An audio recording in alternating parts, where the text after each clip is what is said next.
G'day, battlers, and today we are jumping back into the Go Battle League for the Element Cup Little Edition, or as it used to be known, the Little Element Cup. So this is a pretty easy one to understand. It's 500 CP and below, fire, water, and grass types. So like, your classic sort of triangle relationship. It is like one step more complicated than that, but it's pretty, like you can probably guess how this is going to go, even if you haven't played it before.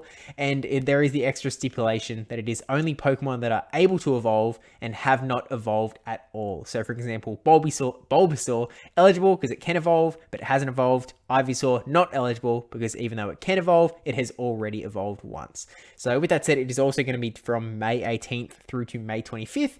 And it's going to be running alongside the Master League, which is why there's going to be a triple Stardust sort of based on the wins, like GBL rewards. So, Little Cup players can just sort of benefit from the bonus that's been thrown in there specifically for Master League.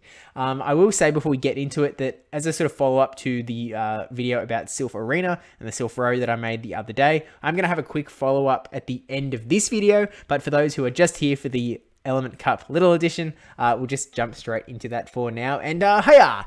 For the thumbnail, now we've got 4 main groups on the graphic, and we've got 2 extra little peekaboos down in the bottom right-hand corner.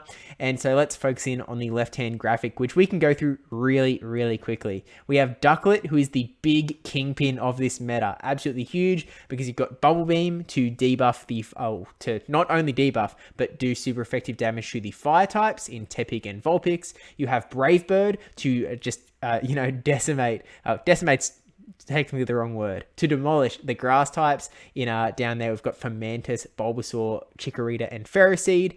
And then he's just really, really, really scared of the Chinchou because that electric typing is doing a double super effective damage to the water and the flying typing. You can potentially run Aerial Ace on Ducklet as well. I feel like you may as well just go for Bubble Beam Brave Bird, or maybe even like Bubble Beam Aerial Ace. But I think you sort of want Bubble Beam for that fire type coverage. I just recommend Brave Bird, I feel, just because you've got that big play up against sort of every Pokemon in the meta except for Chinchou. And there is the option as well, this is brand new from the previous Little Element Cup, being that Shadow Ducklet is now eligible. I think it wasn't allowed last time, but you just go for regular Ducklet because there's not really any reason to go for the extra damage, because I think Ducklet is just sort of about the debuffs and the debuffing yourself. I don't think you really get much, because I guess the better explanation is that Bubble Beam is not much of a damaging move, so you aren't getting a whole lot from the 20% bonus, and Brave Bird is a big damaging move already, and so similarly, you aren't getting that much from a 20% bonus. So just keep the extra 20% defense, go with the regular Ducklet over the Shadow Ducklet. But, it's something to play with if you really sort of want to get a little bit... Like, Shadow Ducklet is basically Spice, in my opinion. That might be putting it a bit of a stretch, because obviously it's still got really strong moves, but it's sort of just like worse and more expensive than regular Ducklet, in my opinion. There's also Seal, who is an alternative water type, just because it doesn't actually have the ice typing, but it's running Ice Shard, Icy Wind. Again, still does really well up against the fire types though, and has some counterplay against the grasses. Still going to lose to Chinchou though. So yeah, Ducklet and Seal up there. They lose to Chinchou with the electric typing. The grass types are all going to hard beat Chinchou and do okay up against Seal and Ducklet. There's a lot of like really fast charge moves coming from these grass types. So lots of Vine Whip, Body Slam. Venusaur's got some new potential as well. Fomantis, has got that Fury Cutter with, I think PV Poke recommends Grass, not Leaf Blade, which is double grass, which not great, but obviously still going to be good up against the water type.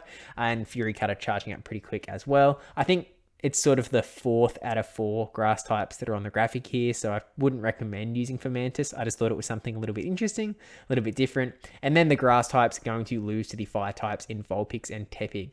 Vulpix, in my opinion, is really like a whole tier above any of the other fire types. So there's things like Tepig and Growlithe that exist, but Vulpix is really better, with one exception being Salazzle that is down there in the... Oh, not Salazzle, Salandit, who is down there in the bottom right-hand corner. And Salandit, if it was accessible, it would be on the main graphic. Easily done. But the reason it's down there in the sort of naughty corner is because, well, you aren't actually able to get it in the game legitimately. You have to hatch it on an account that is lower than level 20, so that the eggs they hatch are lower than level 20. Hatch a Salandit, which comes from 12-kilometer eggs, So you need to be below level 20, defeat Team Go Rocket leaders to get the 12 kilometer eggs, hatch a female, oh, not actually female, it doesn't have to be, hatch a Salandit, and then trade it across to your sort of main account.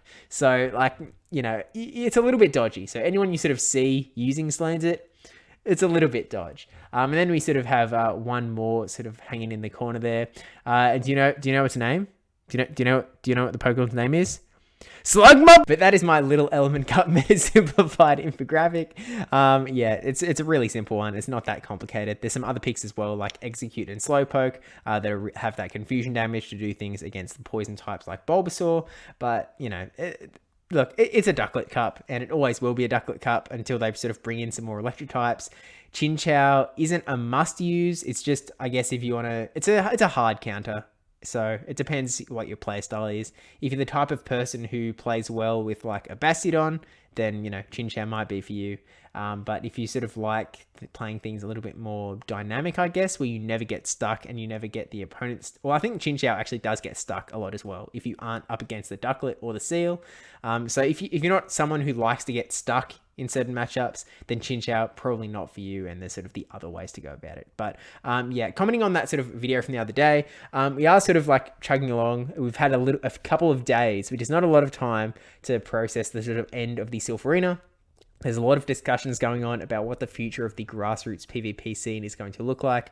Speediest Chief and I have put together a survey just to sort of get your opinions, your voice on the grassroots scene, and I'll link that in the description down below. We've already got over 1,000 responses, which is absolutely wild. Like it's really awesome to be able to get so many voices from the community sort of heard in that way.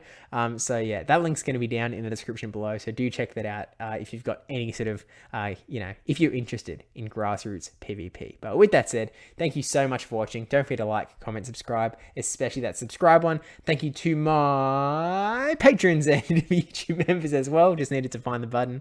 And yeah, I'll see you in the next one, whatever it may be. It actually might be a World Champion Brawl live stream. So stay tuned for announcements on Twitter and Discord, because there'll probably be something there really soon, actually. So yeah, see you in the next one, and bye.